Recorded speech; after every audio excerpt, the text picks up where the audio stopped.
Pas giliran kalau yang ngomong orang NU habisin itu biasa begitu. Terakhir punya BNT berapa ribu dibunuh. Sekalian presidennya juga dibunuh. Yang waras tidak boleh mengalah. Terlarang mereka para pencoleng agama yang menjadikan agama sebagai alat politik. Assalamualaikum warahmatullahi wabarakatuh. Om Swastiastu, Namo Buddhaya, salam kebajikan. Sahabat-sahabat Tulang Sembilan yang saya hormati dimanapun juga berada. Video yang saya akan putarkan ini adalah kelanjutan dari pernyataan Kiai Wahid yang biasa dipanggil Mbah Acung, yang merupakan sahabat karib daripada Kiai Haji Abdul Rahman Wahid atau almarhum Gus Dur. Beliau menyampaikan beberapa hal. Kalau sebelumnya itu banyak bicara soal sejarah perjuangan Nahdlatul Ulama, baik itu dalam pra kemerdekaan maupun pasca kemerdekaan. Kali ini beliau secara lugas membahas bagaimana sosok Kiai Haji Abdul Rahman Wahid berikut dengan seluruh kelebihan-kelebihan yang beliau miliki sampai kemudian meninggal. Dan hari ini kita saksikan ada banyak orang yang berkunjung melakukan ziarah ke sana, yang tentu sekaligus ini membantah apa yang menjadi pernyataan Cak Nung yang kita lihat viral di media sosial, yang mengatakan bahwa ada wali 10 yang kemudian dimandat atau diberikan gelar wali hanya untuk kepentingan travel. Saya kira video ini penting ditonton oleh Cak Nung supaya kemudian tidak menuding sembarang, tidak bicara sembarang, yang pada akhirnya nanti kalau dicecar dia akan mengatakan saya kesambit pada saat mengatakan itu.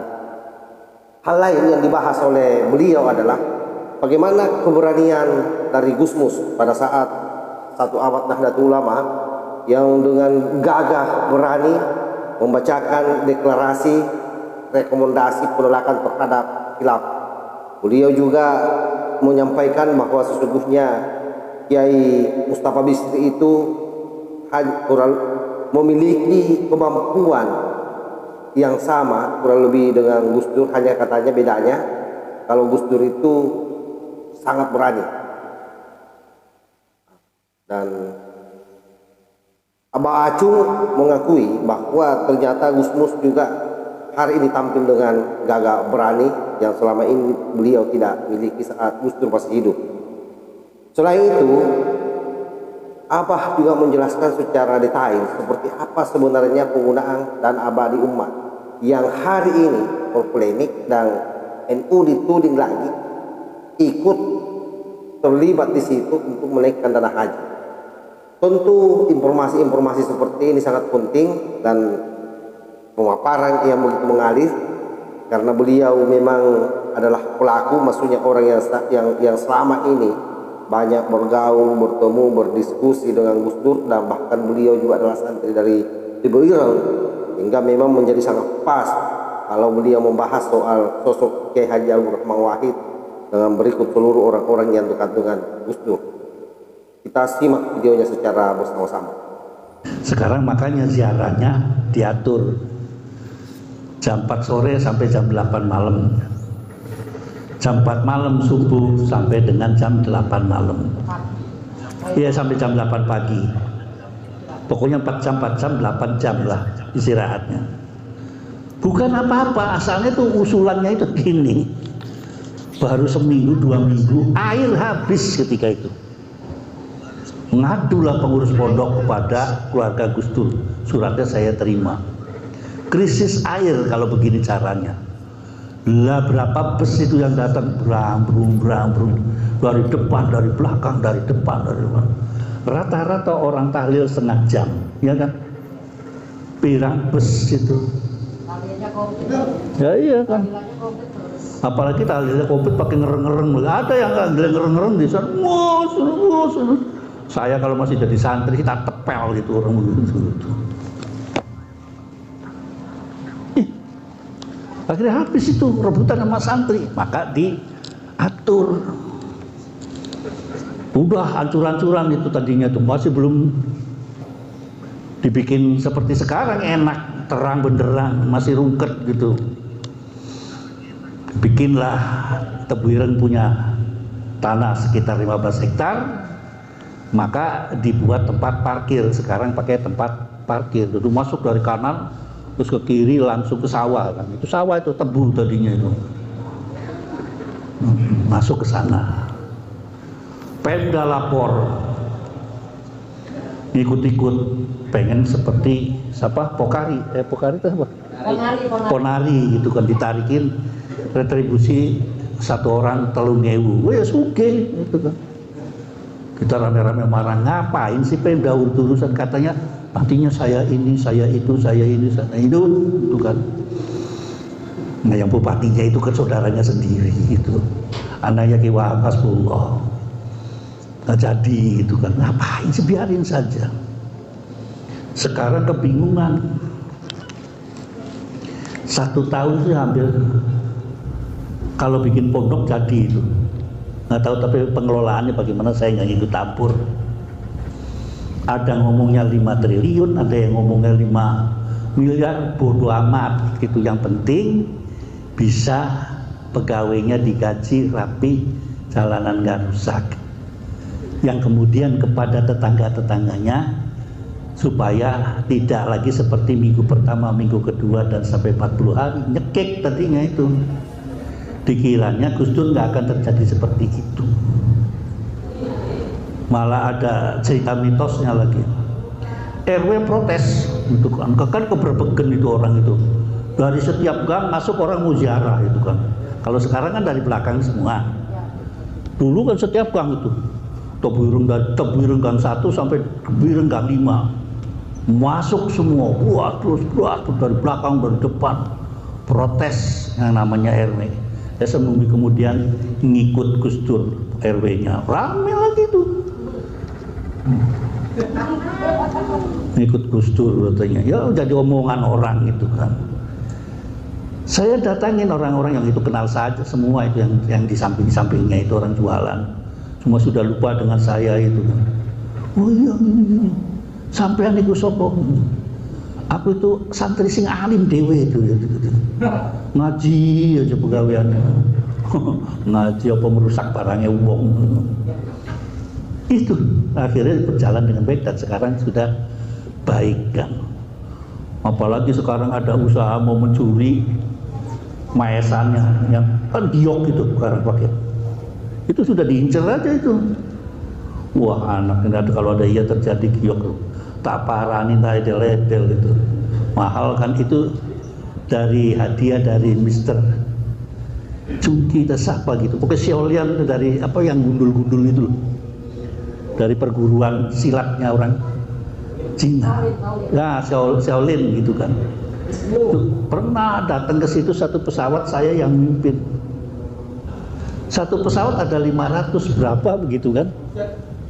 Itu satu persatu ya nggak kelar doang, nggak ada pakai amin-amin. Kalau ini kan amin nggak satu-satu bukan kayak pendekar gitu tegap gitu. Cuma nggak bisa bedakan mana laki-laki mana perempuan, gundul semua itu. Ya itu ceritanya gitu kan. Saya menyaksikan itu. Nah sekarang jadi yang namanya itu persembahannya dari orang lain karena sama-sama kata orangnya yang memimpin datang itu kata orang Cinanya. Master ini Master Cheng, Master apa begitu adanya di Hong Kong, di Taiwan. Ini sama kayak Gus Dur katanya wali gitu loh. Ada lagi dari Korea datang. Yang kanan kata mereka pengikutnya ini juga wali kalau di Indonesia.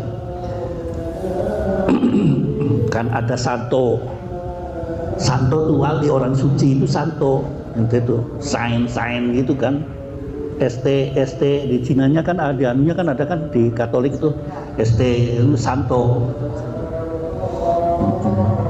Itu datang ke sini sama saja yang katanya pernah ketemu sama Tuhan Yesus semua apa gitu kata santrinya itu ya silakan pada doakan di situ. Saya nggak ngerti persahabatan beragama di mana itu, saya nggak ngerti itu, nggak paham. Itu juga nggak paham.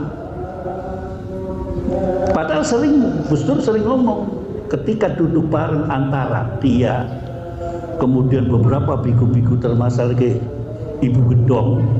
Yang namanya Ibu Gedong itu wali wadon, tapi orang Hindu. Berduduk bersama membicarakan tentang kebaikan. Itu yang sangat menarik sekali di dalam sejarah hidupnya. Kok semua sama ya pengikutnya. Nah, mulai dari situ Gus Dur mengamatinya. Yang didahulukan perjuangannya adalah melalui dengan kemanusiaan.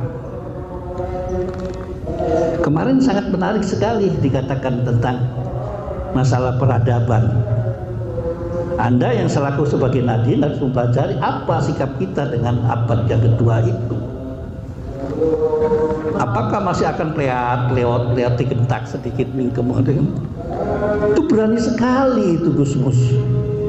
Dengan diterjemahkan Mbak Yeni, menolak. Apa?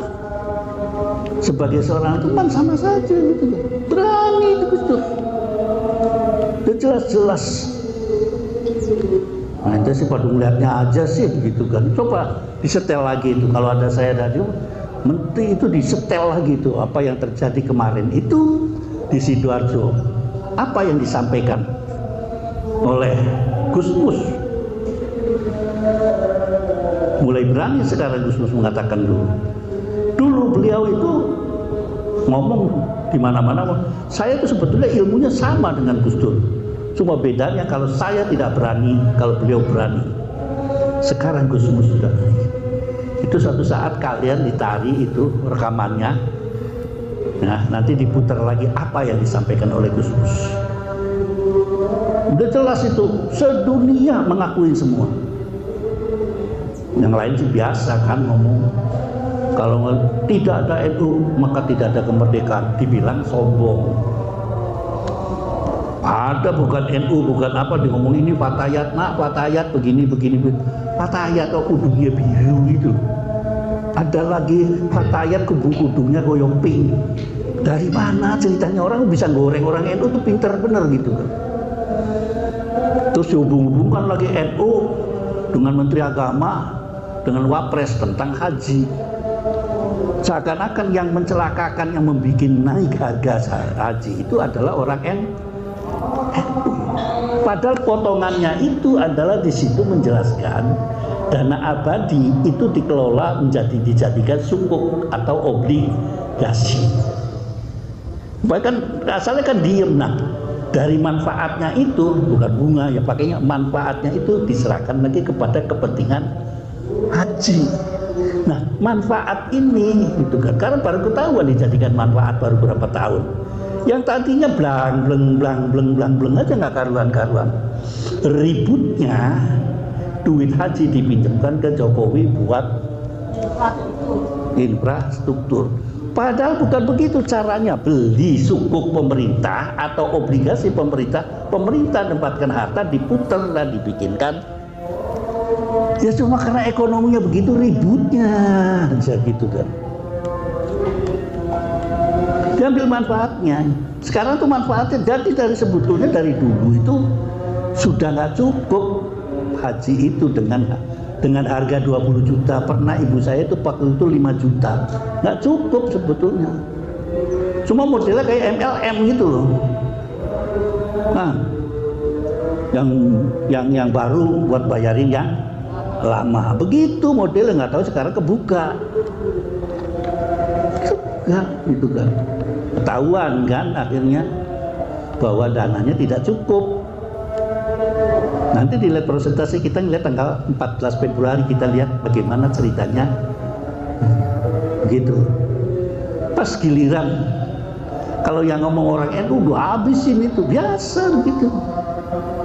Tapi sekarang sudah berani mengatakan kebangkitan NU dalam bidang ekonomi abad kedua ini. Saya katakan asal jangan dipateni dari belakang. NU sudah mau kaya dari dulu, cuma dibunuh terus, selalu dibunuh dari belakang. Terakhir itu punya Bank Musuma dibunuh. Terakhir punya BNT berapa ribu dibunuh. Sekalian presidennya juga dibunuh. Bukan dibunuh dipateni pakai bayonet, bukan, karakternya dibunuh gitu kan. Kan sampai sekarang nggak ada urusannya itu. dengan masalah Gus Dur nggak ada urusannya sekarang. Yang penting 100 hari belum apa-apa serbu, 100 hari belum apa-apa serbu, kan begitu dulu. Sekarang mana anteng-anteng. Gus Dur cuma 22 tahun, sekarang 2 tahun. Kasihan betul. Awal sudah tidak mau Gus Dur menjadi presiden, dipaksakan, dijorokan, dijungkelkan, belum. Tapi apa sekarang? Mungkin di dunia Gus Dur kurang bahagia, tapi nyatanya sampai sekarang nggak selesai orang ziarah. Udah berapa ribu istighfar tuh ya kalau pakai ayat ini. Orang ziarah kan rata-rata setengah jam, satu bus yang datang beberapa bus. Fala tu'ji. Mengalir secara alami apa yang disampaikan oleh Kiai Haji Wahid yang merupakan sahabat Gus Dur, mudah-mudahan ini bisa mencurahkan kepada kita semua, terutama pembenci Nahdlatul Ulama, orang-orang yang selama ini menganggap bahwa Gus Dur hanya dijadikan sebagai wali oleh orang-orang yang punya kepentingan terhadap traveling. Tentu bagi kita semua selaku anak-anak ilmu wajib untuk memblow up informasi seperti ini demi untuk terbukanya hati dan pikiran semua orang terhadap apa yang dituduhkan terhadap Nahdlatul Ulama selama ini, bahwa semua itu tidak lebih adalah pepesan kosong yang hanya memang menginginkan Nahdlatul Ulama ini kacau balau dan pada akhirnya runtuh, lalu kemudian dia berpikir bagaimana mengambil alih negara ini. Karena sekali lagi bahwa hilangnya NU di Indonesia itu sama saja Indonesia juga ini dengan mudah dia hilangkan dan dia akan ganti dengan sistem yang mereka inginkan. Wallahul muwaffiq ila aqwamit thariq. Wassalamualaikum warahmatullahi wabarakatuh. KRI harga mati Nusantara milik kita.